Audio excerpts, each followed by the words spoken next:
ಉತ್ತರ ಕರ್ನಾಟಕದ ಹಳ್ಳಿಗಳಲ್ಲಿ ಜೋಳದ ರೊಟ್ಟಿ, ಶೇಂಗಾ ಚಟ್ನಿ, ಎಣ್ಣೆ ಬದನೆಕಾಯಿ ಪಲ್ಯ ಕೇವಲ ಆಹಾರವಲ್ಲ, ಅದು ಅಲ್ಲಿನ ಜನರ ಜೀವಾಳ, ಸಂಸ್ಕೃತಿ ಮತ್ತು ಬದುಕಿನ ಶೈಲಿ. ಮಲ್ಲೇನಗೌಡನ ಪಾಳ್ಯದ ಊರಿನ ಕೊನೆಯಲ್ಲಿರುವ ರೊಟ್ಟೆವ್ವನ ಖಾನಾವಳಿಯಲ್ಲಿ ಸಿಗುವ 5 ರೂಪಾಯಿಯ ರೊಟ್ಟಿ ಊಟಕ್ಕಾಗಿ ಸುತ್ತಮುತ್ತಲಿನ ತೋಟ, ತುಡಿಗದ್ದೆಗಳಲ್ಲಿ ದುಡಿಯುವ ಕೂಲಿ ಆಳುಗಳೆಲ್ಲ ಕಾಯುತ್ತಿರ್ತಾರೆ. ಲಾಭ ಕಡಿಮೆಯಾದರೂ ಬಂದವರ ಹೊಟ್ಟೆ ತುಂಬಿಸುವುದೇ ಆಕೆಯ ಕಾಯಕ ಧರ್ಮ. ರೊಟ್ಟೆವ್ವ ಜೋಳದ ಹಿಟ್ಟನ್ನು ಹದವಾಗಿ ನಾದಿ 2 ಕೈಗಳಿಂದ ಲಯಬದ್ಧವಾಗಿ ರೊಟ್ಟಿ ತಟ್ಟುತ್ತಿದ್ದಾಳೆ. ಚಪ್ ಚಪ್ ಎಂಬ ಆ ರೊಟ್ಟಿ ತಟ್ಟುವ ಸದ್ದು ಇಡೀ ಮನೆಯಲ್ಲಿ ಸಂಗೀತದಂತೆ ಕೇಳಿಸುತ್ತಿದೆ. ಮೊಮ್ಮಗ ಶಿವರಾಮು ತಟ್ಟೆ, ಬಟ್ಟಲುಗಳನ್ನು ತೊಳೆದು ಜೋಡಿಸುತ್ತಿದ್ದಾನೆ. ಅಜ್ಜಿ, ಪೇಟೆಯಿಂದ ಬರೋ ಕಾಲೇಜ್ ಹುಡುಗರು, ಲಾರಿ ಡ್ರೈವರ್ಗಳು ಎಲ್ಲರೂ ನಮ್ಮ ಹೋಟೆಲ್ಗೆ ಬರ್ತಾರೆ. ಆದರೆ ನೀನಿನ್ನು ಬರೀ 5 ರೂಪಾಯಿಗೆ ರೊಟ್ಟಿ, ಬೇಳೆ ಸಾರು ಕೊಡ್ತಾ ಇದ್ದೀಯಲ್ವಾ? ಪಕ್ಕದ ಹೈವೇಲಿ ಇರೋ ದೊಡ್ಡ ಹೋಟೆಲ್ನವರು ಒಂದು ರೊಟ್ಟಿ ಊಟಕ್ಕೆ 30-40 ರೂಪಾಯಿ ತಗೊಳ್ತಾರೆ. ನಾವು ಹೀಗೆ ರೇಟು ಜಾಸ್ತಿ ಮಾಡದೆ ಹೋದ್ರೆ ಈ ತಿಂಗಳ ಬಾಡಿಗೆ ಹಣನ ಆ ಬಸವನಗೌಡ್ರಿಗೆ ಹೆಂಗೆ ಕಟ್ಟೋದು? ಲೇ ಶಿವು, ನಾವೇನಾದ್ರೂ ರೇಟ್ ಜಾಸ್ತಿ ಮಾಡಿದ್ರೆ ದಿನ ಬೆವರು ಸುರಿಸಿ ದುಡಿಯೋ ಆ ಬಡ ಕೂಲಿ ಆಳುಗಳು, ಡ್ರೈವರ್ಗಳು ಎಲ್ಲಿಗೆ ಹೋಗ್ಬೇಕು ಅಪ್ಪ? ಪೇಟೆ ಹುಡುಗರು ಎಲ್ಲಾದ್ರೂ ಕಾಸು ಕೊಟ್ಟು ತಿಂತಾರೆ. ಆದ್ರೆ ರೆಕ್ಕೆ ಮುರಿದ್ರೆ ಮುಖಕ್ಕೂ ತುತ್ತು ಸಿಗದ ಈ ಬಡ ಜನರಿಗೆ ನಮ್ಮ ರೊಟ್ಟೆವ್ವನ ಖಾನಾವಳಿಯೇ ಗತಿ.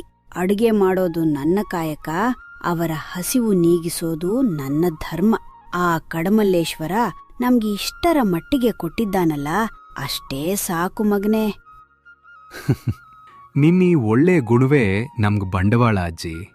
ಆದ್ರೆ ಈ ದಿನಗಳಲ್ಲಿ ತುಂಬಾ ಒಳ್ಳೆಯವರಾಗಿದ್ರೂ ಈ ಲೋಕ ಬದುಕೋಕ್ ಬಿಡಲ್ಲ, ನೆನ್ಪಿಟ್ಕೋ.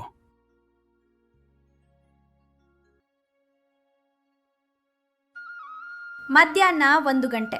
ರೊಟ್ಟೆವ್ವನ ಹೋಟೆಲ್ಗೆ ದಿನೇ ದಿನೇ ಹೆಚ್ಚುತ್ತಿದ್ದ ಜನಪ್ರಿಯತೆ ಊರಿನ ಪ್ರೆಸಿಡೆಂಟ್ ಬಸವನಗೌಡನಿಗೆ ಕಣ್ಣುಜ್ಜುವಂತೆ ಮಾಡಿತ್ತು. ತನ್ನ ಹೊಲದಲ್ಲಿ ಕೆಲಸ ಮಾಡುವ ಕೂಲಿ ಆಡುಗಳೆಲ್ಲ ಮಧ್ಯಾಹ್ನವಾಗುತ್ತಿದ್ದಂತೆ ತನ್ನ ಅಂಗಳ ಬಿಟ್ಟು ರೊಟ್ಟೆವ್ವನ ಹೋಟೆಲ್ ಕಡೆ ಓಡುವುದನ್ನು ಕಂಡು ಆತನ ಜಮೀನ್ದಾರಿ ಅಹಂಕಾರಕ್ಕೆ ದೆಬ್ಬೆ ಬಿದ್ದಂತಾಗಿತ್ತು. ಬಸವನಗೌಡ ಜೀಪಿನಿಂದ ಇಳಿದು ಕೈಯಲ್ಲಿ ಬೆತ್ತದ ಕೋಲು ಹಿಡಿದು ಗಂಭೀರವಾಗಿ ಒಳಗೆ ಬರುತ್ತಾನೆ. ಆತನನ್ನು ನೋಡಿದ ತಕ್ಷಣ ರೊಟ್ಟಿ ತಿನ್ನುತ್ತಿದ್ದ ಕೂಲಿ ಆಡುಗಳೆಲ್ಲ ಹೆದರಿ ಎದ್ದು ನಿಲ್ಲುತ್ತಾರೆ. ಏನೇ ಮಲ್ಲವ, ನಿನ್ ಹೋಟೆಲ್ ದಿನದಿಂದ ದಿನಕ್ಕೆ ದೊಡ್ಡ ಧರ್ಮಛತ್ರ ಆಗ್ತಿದೆ. ನನ್ ಹೊಲ್ದಾಗ ಕೆಲಸ ಮಾಡೋ ಆಳುಗಳೆಲ್ಲ ಮಧ್ಯಾಹ್ನ ಆದ ಕೂಡ್ಲೇ ನನ್ ಕಡೆ ಇರೋದು ಬಿಟ್ಟು ನಿನ್ ರೊಟ್ಟಿ ಚಟ್ನಿಗಾಗಿ ಇಲ್ಲಿಗೆ ಓಡ್ ಬರ್ತಾರೆ. ನೀನೇನಾದ್ರೂ ಇಲ್ಲಿ ಪುಣ್ಯ ಪುಕ್ಕಟೆ ಊಟ ಹಾಕ್ತಾ ಇದೀಯಾ ಹೆಂಗೆ? ರೊಟ್ಟೆವ್ವ ಗೌರವದಿಂದ ಎದ್ದು ನಿಂತು ಸೆರಗು ಸರಿಪಡಿಸಿಕೊಳ್ತಾ, ಬನ್ನಿ ಗೌಡ್ರೆ, ಕೂತ್ಕೊಳ್ಳಿ. ಪುಕ್ಕಟೆ ಏನಿಲ್ಲ ಬುದ್ಧಿ, ಬರೀ 5 ರೂಪಾಯಿ ತಗೊಳ್ತೀನಿ.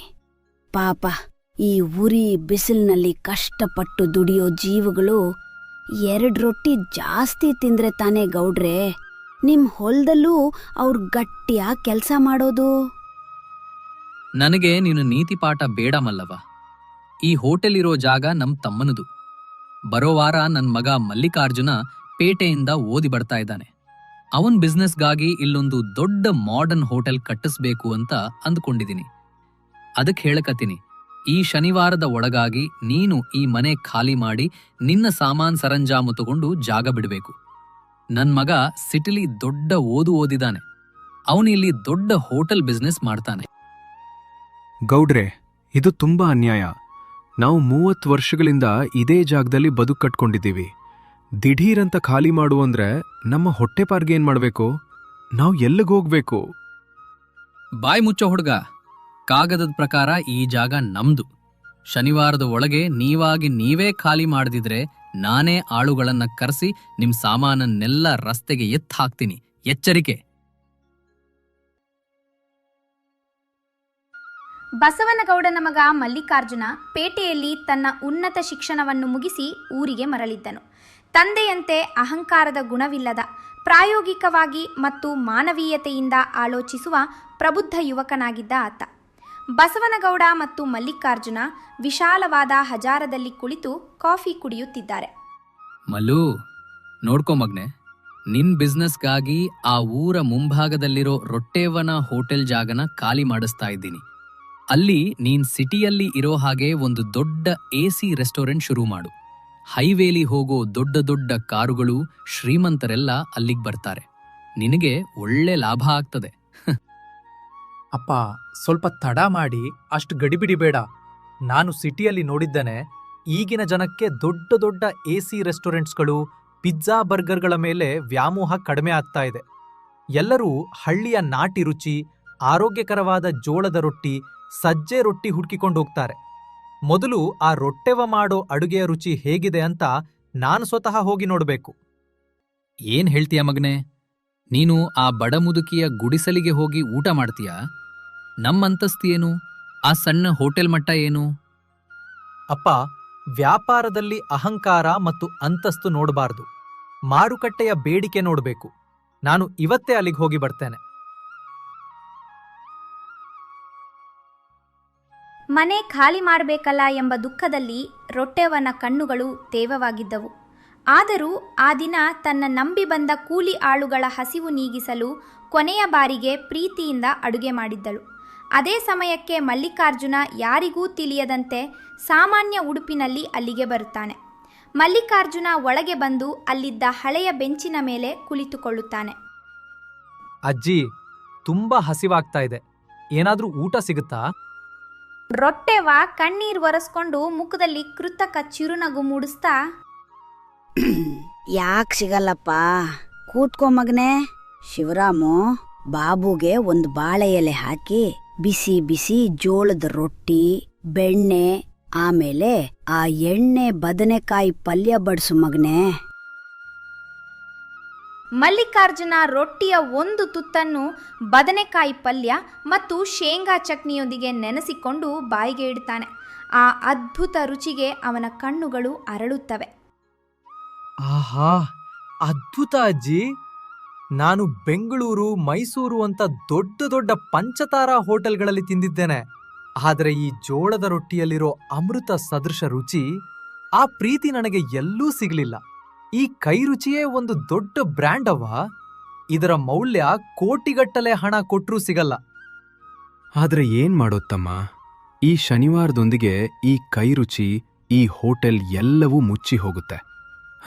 ಊರಿನ ಪ್ರೆಸಿಡೆಂಟ್ ಬಸವನಗೌಡ್ರು ನಮ್ಮನ್ನ ಇಲ್ಲಿಂದ ಖಾಲಿ ಮಾಡಿಸ್ತಾ ಇದ್ದಾರೆ.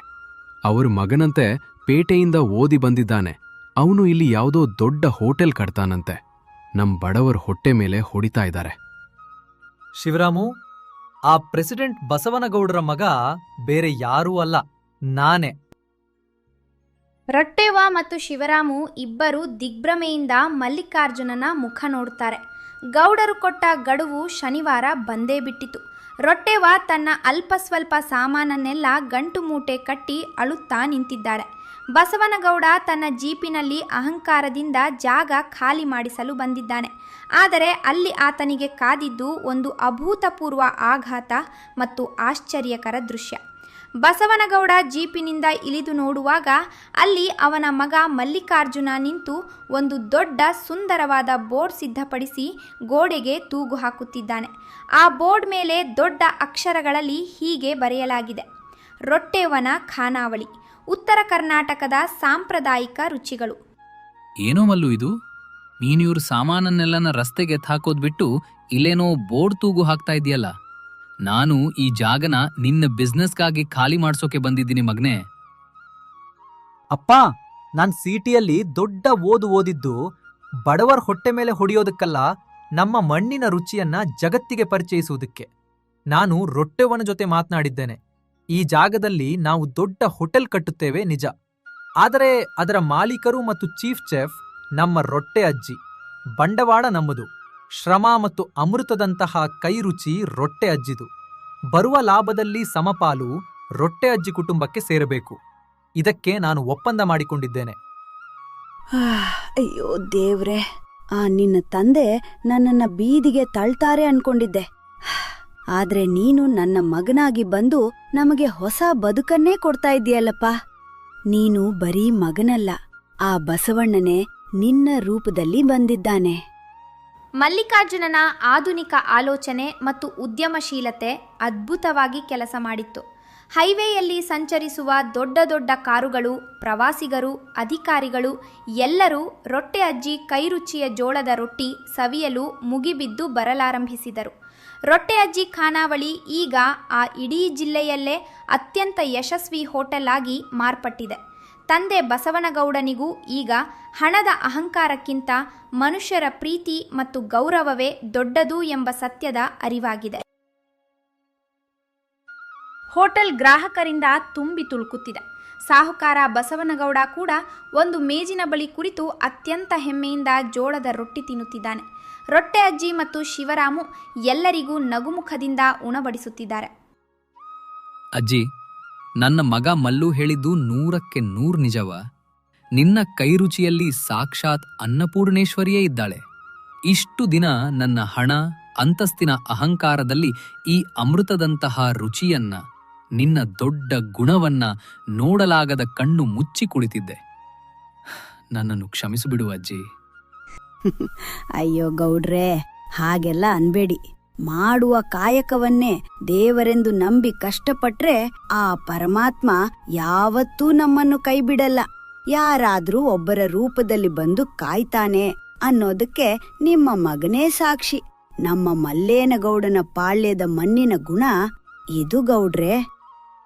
ಎಲ್ಲರೂ ಸಂತೋಷದಿಂದ ನಗುತ್ತಾ ಹಳ್ಳಿಯ ಸಂಸ್ಕೃತಿಯನ್ನು ಎತ್ತಿ ಹಿಡಿಯುವ ಜಾನಪದ ಹಿನ್ನೆಲೆ ಸಂಗೀತದೊಂದಿಗೆ ಕಥೆಯು ಸುಖಾಂತ್ಯಗೊಳ್ಳುತ್ತದೆ. ಹಿರಿಯರ ಹಣದ ಅಹಂಕಾರ ಮತ್ತು ಅಂತಸ್ತಿಗಿಂತ ಬಡವರ ಪ್ರಾಮಾಣಿಕ ಶ್ರಮ, ಕರುಣೆ ಮತ್ತು ಸತ್ಯವೇ ಸದಾ ಶ್ರೇಷ್ಠವಾದದ್ದು. ಇತರರ ಹಸಿವನ್ನು ನೀಗಿಸುವ ಕಾಯಕವನ್ನು ಪೂಜ್ಯ ಭಾವನೆಯಿಂದ ಮಾಡಿದರೆ ಆ ಶ್ರಮ ಎಂದಿಗೂ ವ್ಯರ್ಥವಾಗುವುದಿಲ್ಲ. ಆಧುನಿಕತೆಯ ಜೊತೆಗೆ ನಮ್ಮ ಸಾಂಪ್ರದಾಯಿಕ ಮೌಲ್ಯಗಳನ್ನು ಮತ್ತು ಮಾನವೀಯತೆಯನ್ನು ಗೌರವಿಸಿದಾಗ ಮಾತ್ರ ಬದುಕಿನಲ್ಲಿ ನಿಜವಾದ ಯಶಸ್ಸು ಲಭಿಸುತ್ತದೆ.